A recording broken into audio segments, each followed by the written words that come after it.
On est parti sur le scooter, les amis, et ça c'est le grand jugement qu'on va avoir cette semaine. Je vous rappelle les différents paramètres. Niveau de pollution, parce que c'est important aujourd'hui. On est moins de faire 100, donc voilà quoi. Niveau de dangerosité pour celui qui conduit et les autres autour. Et l'individualisme et les comportements antisociaux que ça produit autour. Je vais prendre le scoot, le zoomer, le mettre en star de l'émission. Il faut qu'on juge à quel giron de l'enfer il va finir aujourd'hui. J'ai une série de vidéos qui vont me permettre de déterminer ceci. On commence par Naples. Mais ça c'est l'ambiance. On est au volant d'un scooter. Il faut se mettre en immersion les gars. Il faut se mettre en immersion pour comprendre l'état d'esprit de la personne qui a ça. Genre quand est-ce qu'elle se sent en danger, quand est-ce qu'elle doit zigzaguer, quand est-ce qu'elle abuse volontairement. On va se mettre 2 minutes dans la peau d'un scooter à Naples. J'ai aussi des motos avec. Csak kapaszkodom. Ils s'en foutent des voitures et des lignes et tout. Là, franchement, dès les premières minutes de ça, je me fais une petite idée sur ce que ça peut vouloir dire. C'est, tu fais face à une jungle comme ça de béton, de fumée et d'acier, et tu te dis, je vais faire le choix pour pouvoir zigzaguer et tirer mon épingle du jeu là-dedans, en faisant fi des lois. C'est la première idée que j'ai en voyant ça. Alors, je vous traduis parce que c'est en italien, je vous traduis que certains trucs, mais la plupart du temps, on comprend parfaitement, d'accord? C'est juste le petit tour au centre-ville de Naples d'un mec. Donc il est très sympa, il rigole, il fait des blagues et tout, mais c'est un putain de démon, le gars! Qua si apre un portale magico. Toutes les lignes au sol de sa vidéo, on a l'impression que c'est de la déco pour faire beau et tout. Il en respecte pas une. Et en vrai, elles sont tellement pas respectées qu'elles sont toutes effacées par les roues des gens. Abusivo. Che chiede 3 euro. 3 euro. 3. Via la gara, vai! Vinco io! La course. Le levo da non so cazzo! Io! Ho vinto io! Il campione! Il y a combien de scouts qui partent? 1, 2, 3, 4, 5, 6, motos comprises? Sur 2 voies? Vinco io! En fait, les 2 roues, ils s'en foutent complètement qu'il y ait des voies, j'ai l'impression. Ils s'en foutent. Après, peut-être que ce mec est un ouf particulièrement, d'accord? Évidemment, il se filme, donc il essaie de faire le malin. Et faut pas non plus généraliser. On aura plein d'autres vidéos pour voir que... En fait, ouais, faut généraliser. Quand c'est le dawa partout, par tout le monde, ça devient impossible de respecter le code de la route. Le code, c'est soit tout le monde, soit personne, évidemment. Mais soit t'es un agent du mal, soit du bien. E salti tutto il traffico. Tutto quanto, guarda così. Alors là, il dit qu'en montant sur le trottoir, c'est très pratique, on peut zapper tout le bouchon. Fai passare la signora con le buste perché, giustamente... Il dit, je me pousse pour la dame avec les sacs quand même, parce que... Et ça coupe. Con le buste perché, giustamente, ha anche un po' ragione lei. Et elle a un petit peu raison, elle. Bon, il coupe les moments où il se fait engueuler par la population. Je vais mettre le moment où il zigzague parmi toutes les caisses dans le tunnel qu'on voyait tout à l'heure. Ça, c'est ça qui me rend le plus dingue chez les motards et tout. Dai, coraggio, su! Passo io! Guarda così, si fa così! Oh, oh, oh, oh, oh, oh, oh, oh. Cioè, quando non ce la fa passare, bussi e si spostano, tipo Mosè che apre le acque, è presente lui? Qua non riesce a passare, pip pip, non si sposta, pip pip, qua non passi, pip pip. Invece con un po' di ability ci passi, però stanno a spostare. C'est une petite introduction au monde très doux et très sympathique du 2 roues, d'accord? Ensuite, on va très vite aller à Paris, excusez-moi. Il m'a fait bégayer ce fou. On est en 62 et il commence à y avoir les premières règles pour les 2 roues. Les premières règles, les mecs sont pas prêts. Le conducteur d'un 2 roues à moteur, dit la sagesse des nations, est sur la route un élément parfois dangereux mais toujours sans défense. Donc là il est en mode Naples. Il est en mode Napoli. Toutes les chutes ne se protégeaient même pas la tête. Et là-bas, votre casque. La loi vient d'y mettre bon ordre. Aujourd'hui, le casque est obligatoire. Je vous ai dit la fois où je suis allé en Italie, enfin je suis allé plein de fois en Italie, mais une fois où genre je monte à l'arrière d'une caisse avec des potes et je mets ma ceinture, tu vois, j'étais à l'arrière, je mets ma ceinture.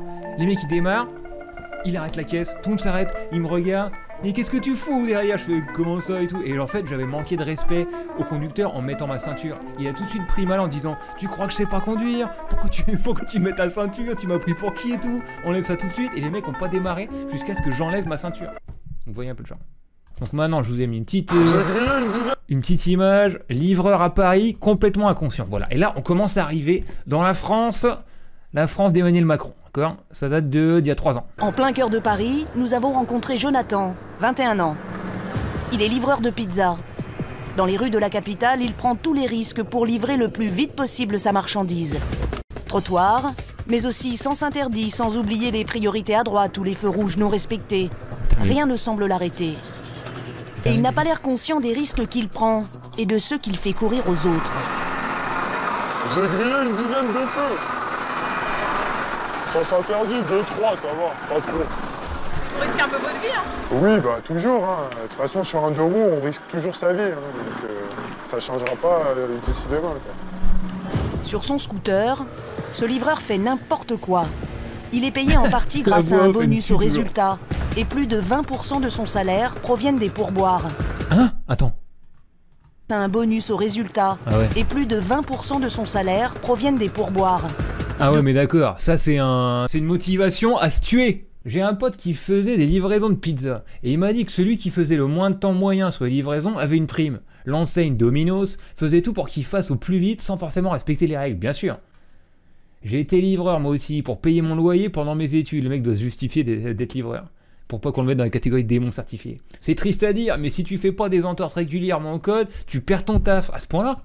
On montre beaucoup de dingueries, mais les témoignages de livreurs là, c'est... Ouais, bah en fait, je pensais que ce mec était un cas de fou, mais en fait, ouais, il rend plus visible un problème qui est là à fond, quoi. Jonathan a encore tous ses points sur son permis de conduire. Car un permis n'est pas obligatoire pour les 50 cm3. C'est pour ça que je roule en 50 cm3, parce que... Et en fait, c'est pas le seul à dire ça. C'est pas le seul à dire ça. Les mecs qui roulent en 2RM, en 2 roues motorisées, c'est pour pas avoir à 1 payer quoi que ce soit, et 2 respecter quelques règles que ce soit. Ça nécessite pas de permis, donc je peux pas perdre de points sur le permis. Donc la police, elle fait pas peur. Non, pas du tout. Certaines personnes dangereuses échappent à la loi. C'est énervant. Donc là je peux pas faire grand chose, vous voyez les voitures sont pack. Ma seule solution serait de prendre la voie de bus. Là je vois pas trop l'utilité parce que bon bah ça avance. Tant que les voitures sont pas bloquées, voilà. À partir du moment où les voitures sont bloquées, le but du deux roues c'est quand même voilà, de pas rester bloqué. Encore une fois, ça c'est. Je sais qu'il y a des gens qui vont considérer que c'est pas normal. On voit qu'il est tenté par la voie de bus, il dit bon ça avance, donc tant que ça avance, je respecte la loi. Mais quand ça avance plus, par contre, c'est là où je peux me permettre. Genre donc il a ses propres règles dans sa tête, il a pas intégré les règles du reste de la société. Des petites stats, ok? On reste encore dans le côté état d'esprit du deux roues, comment les gens qui ont ce truc se voient dans le monde, ok? Pourquoi est-ce qu'ils ont ça? Qui ils sont? 92%, ça c'est un red flag à désertion qu'on agite à chaque fois. 92% des conducteurs de deux roues motorisés sont des hommes, ok? Tu sais que ça va partir en cacahuète si 92% d'un truc sont des hommes. Vroom! En un seul passage, le scooter bouleverse la vie du quartier. Des enfants se bouchent les oreilles. C'est lemonde.fr.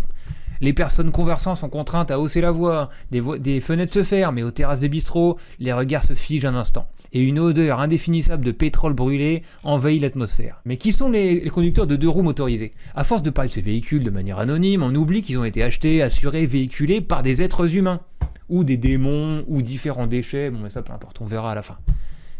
J'ai voulu en savoir plus. Il y a peu de moyens de transport dont l'usage soit aussi marqué par la différence de genre. Les opérateurs de transport public savent que l'on croise dans les bus une majorité de femmes, 52%. Les hommes sont aussi fragiles que les femmes évidemment, mais leur éducation en amène certains à prendre davantage de risques, pour eux comme pour les autres. Certains, pas tous. Une bonne partie des hommes ne prend pas non plus le risque de monter sur un deux roues motorisé. 375 motards et scooteristes hommes ont blessé un piéton en 2016 pour 25 femmes. Alors regarde. Il se fait doubler par une meuf, ok? Ha già abbastanza a ridere così. Oh, oh, oh, la signorina mi sorpassa. Oh, non va bene. Oh, oh, oh, oh, levata. Oh, guarda che su. Oh, oh, magari, oh. Magari. No, non lo accetto. Non lo Il accepte accetto. pas, il dit. Ah, vamuk. Les stationnements à Paname deviennent payants. On reste sur Paris pour le moment.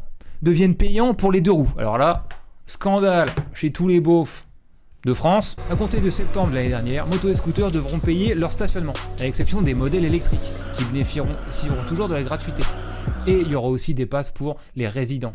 Du côté des motards, plusieurs coups déclenchent incompréhension et colère. C'est du n'importe quoi.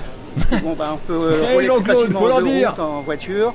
Et je pense pas qu'au niveau de la pollution, ce soit le plus important. On venait régulièrement dans Paris pour se balader. On va voir plus tard avec les statistiques que si Jean-Claude, mais bon, hein. Putain, tu tournes un documentaire 2 secondes avec Le Parisien, tu tombes forcément sur un mec qui grille un rouge. Normal, juste que chacune puisse contribuer à hauteur aussi des nuisances. Je n'aurais pas arrêté l'émission à minuit quand il n'y aura plus personne. Bon, ok, et là je vais faire un speedrun, ok? En 30 secondes, on a fait le tour. Et dans 1 minute, on a fini de voter. Prêt? C'est parti. Les moto-scooters, beaucoup plus polluants que les voitures. Les diesels, c'est en bleu. Les voitures essence, c'est en marron.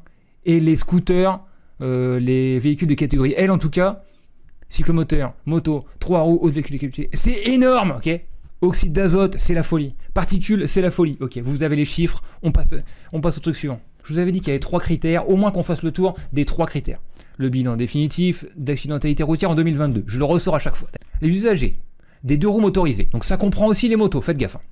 Connaissaient une baisse de leur mortalité et la gravité de leurs blessures. Avec 718 tués, c'est quand même beaucoup. Moins 31, super. Et 5300 blessés graves. Moins 7% par rapport à 2019, ok? En un an, il y a eu 15 000, 16 000 blessés graves. Un tiers, c'est des 2 roues, ok? Un tiers, c'est des 2 roues. Et ils sont pas un tiers des véhicules en France. Ils sont genre 1/20e, un truc comme ça. Allez, une mini vidéo, le scooter, ce que ça représente dans les campagnes. La vidéo de ce gamin qui m'explose en termes de vues. Présentation de mon scooter, on a failli voler par Théo TGH. Let's go. Bien, aujourd'hui, introduit. Pour leur faire gagner quelques points, d'accord? Ou peut-être pas, à vous de juger. Donc, présentation du scoot. Et ça m'a rappelé ma jeunesse, même si moi j'ai jamais eu de scoot, d'accord? Mais c'est quand t'habites dans un lotissement où il y a que dalle. Et en fait, on le voit dans la vidéo, je vais pas vous laisser parce qu'elle dure 25 minutes, mais ils sont dans un de ces lotissements où il y a que dalle, d'accord? Il y a juste des maisons. Il y a la maison de leurs potes et il y a eux. Et s'ils sont à pied, donc ça veut dire que jusqu'à ta majorité ou quoi, quand tu dépends du transport de tes darons, tu peux aller nulle part. Regardez. Voilà, tu fais ce que tes darons te disent, tu fais tes activités périscolaires, tu vas au foot, tu vas à l'école, tu sors pour les courses. Quand tu dois aller chez un pote, c'est eux qui te déposent et ils vont te rechercher à l'heure qu'ils veulent eux. Du coup, le fait d'avoir un scooter ou un truc comme ça, ça marche aussi pour les vélos. C'est un truc d'émancipation pour les jeunes, évidemment. Là, il y a mon scooter. Et moi, j'en avais pas, j'étais assez jaloux de mes potes qui en avaient un, même si la seule fois où j'en ai conduit un, je l'ai foutu dans un mur. Bref. GoPro, j'ai accroché un peu du scope parce que j'avais pas. On comprend que ce soit le délire pour ces jeunes d'avoir ça, quoi, tu vois. Là, ça devient tout dans leur vie. Ma tête. Nathan, il montera derrière. Je vais à 52 km/h, il y a 45. Et le bruit, vous allez voir le bruit, il est assez stylé. Petit coffre. Il s'avère que le bruit en fait n'est pas stylé et qu'il a bousillé toute sa vidéo parce que le bruit était trop fort en fait. Donc il est en silencieux. On était avec Nathan et on se faisait un peu chier, on voulait s'amuser un peu. Et on a voulu aller en forêt. Donc déjà en scooter, c'est pas fait exprès, mais bon. Bon bref, et ils font leur tour de quartier et ils font rien. L'urbanisme en France du 21e siècle est tellement pourri, les choses sont tellement loin les uns des autres et tout dépend tellement de la bagnole que évidemment c'est une émancipation d'avoir un truc comme ça pour aller au moindre endroit, pour faire ce qu'on veut. Et même quand il n'y a rien à faire, comme dans la France du 21e siècle, bon bah tu peux rouler, tu peux faire des tours, tu peux peut-être voir un peu de nature, tu vois, genre lui il peut aller en forêt avec ses potes grâce à ça. Donc il pourrait le faire en vélo évidemment, tu vois. Évidemment. Ouais. Je sais pas si ça fait tellement de points en plus pour le petit Théo TGH, hein. Mais bon voilà. Maintenant l'heure du jugement est arrivée, mes messieurs.